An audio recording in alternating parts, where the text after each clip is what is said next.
Hello everyone, this is Amber Patterson with Colorado Christian University. For my milestone project, I chose the country of Brazil. Brazil is a large country in South America, and it's growing. It benefits from a growing middle class and well-developed agricultural, mining, manufacturing, and service sectors. Before the global crisis, Brazil was doing very well. It built up foreign reserves, reduced its debt profile, and became a net creditor. After the crisis, Brazil became one of the first emerging economies to recover, or to begin recovery, with a GDP reaching 7.5% in terms of growth in 2010, and unemployment hit a low of 4.8% in 2014. However, Brazil hit a new recession. Brazil's GDP is declining. CPI dropped, which is not necessarily a bad thing, but unemployment rose to 12.6% from 2015 to 2016. The major challenges are corrupt leaders and the unstable government.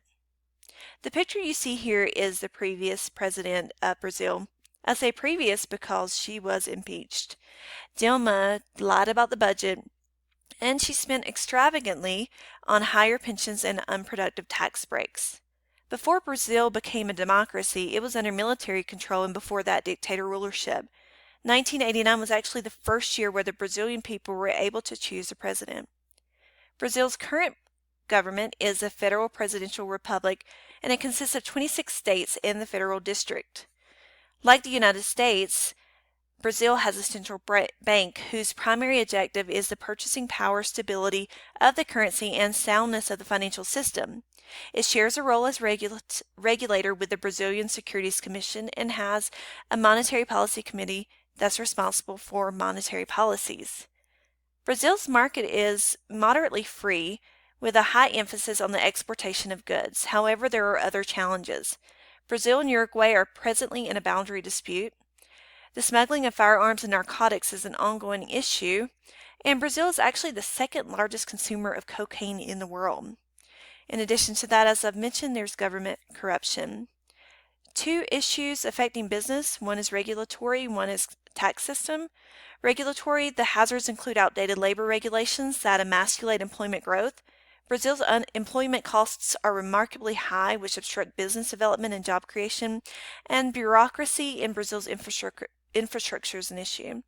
The tax system is extremely complex, with professionals spending 2,600 hours a year complying with this code. The regional tax codes are inconsistent and they contradict one another, and there are 90 taxes and duties charged. Trade is a major thing in Brazil. It's very important to its economy's growth. Imports, for the top imports, the number one is mineral fuels, oils, and distillation products. The top country is the European Union. For exports, the top by category is iron ore, and the top country is China. And you can see the top 5 for each of these categories. And for the trade, I actually compared to the United States if you look in the top left-hand corner, because I thought it was a good way for me to measure what exactly Brazil was doing. So in terms of GDP, Brazil's trade represented 27% in 2015, and the United States represented 28%. I also have it broken down by imports and exports.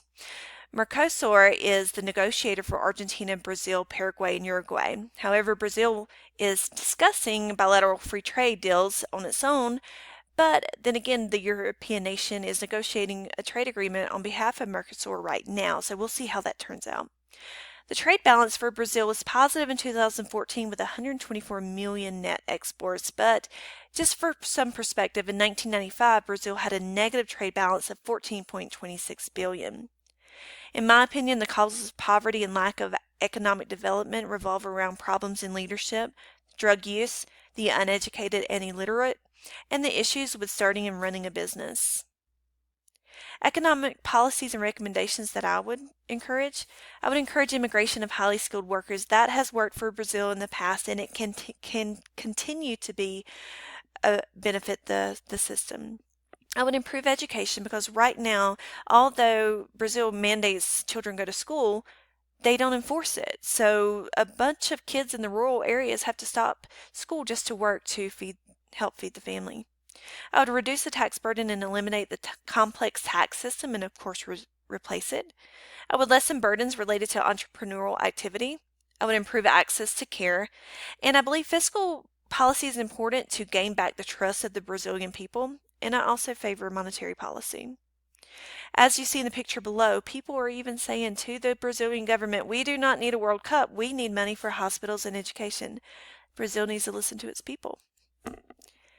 Three main things that I think is important for any country, and especially Brazil, is education, healthcare, and business. In terms of economic development, there needs to be an infusion of more schools, better teachers for a better education. There needs to be increased access to healthcare and professionals for healthier people. And there needs to be injection into business and in programs that encourage investment, and that would equal more employment and economic growth. In terms of helping those in need, because Brazil has such a high usage of cocaine, I think that they probably could use some addiction help. For the people who are poor, there are housing needs, education needs, economic help, health care, and I think there needs to be mentor programs pretty much in any country. There needs to be programs that help people see exactly what their potential is. And I know from a government standpoint, I can't say, okay, we need to infuse spirituality into this country, but as a Christian, I can. On the right-hand side, I have this meme that says, I don't know who you are, but I will find you and I will pray or preach to you. And I think that's kind of the mentality we need to have. So I've got the 4 pillars that represent the issues with Brazil: the government, education, healthcare, and business.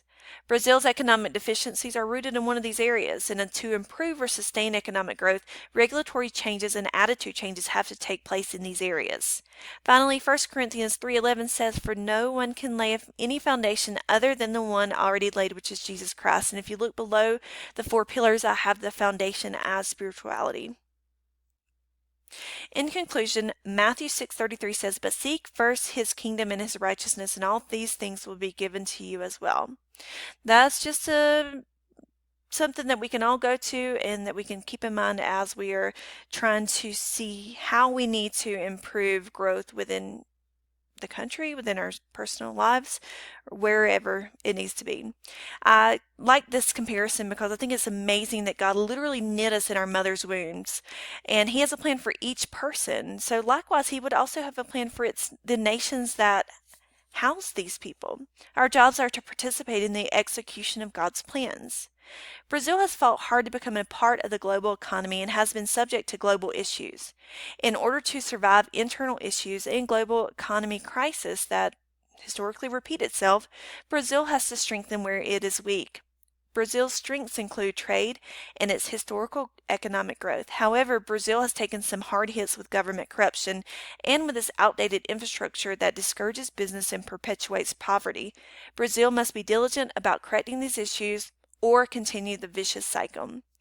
This is the end of my presentation. I thank you for watching, and I hope you have a wonderful day. These last 2 slides represent my references. Thank you very much.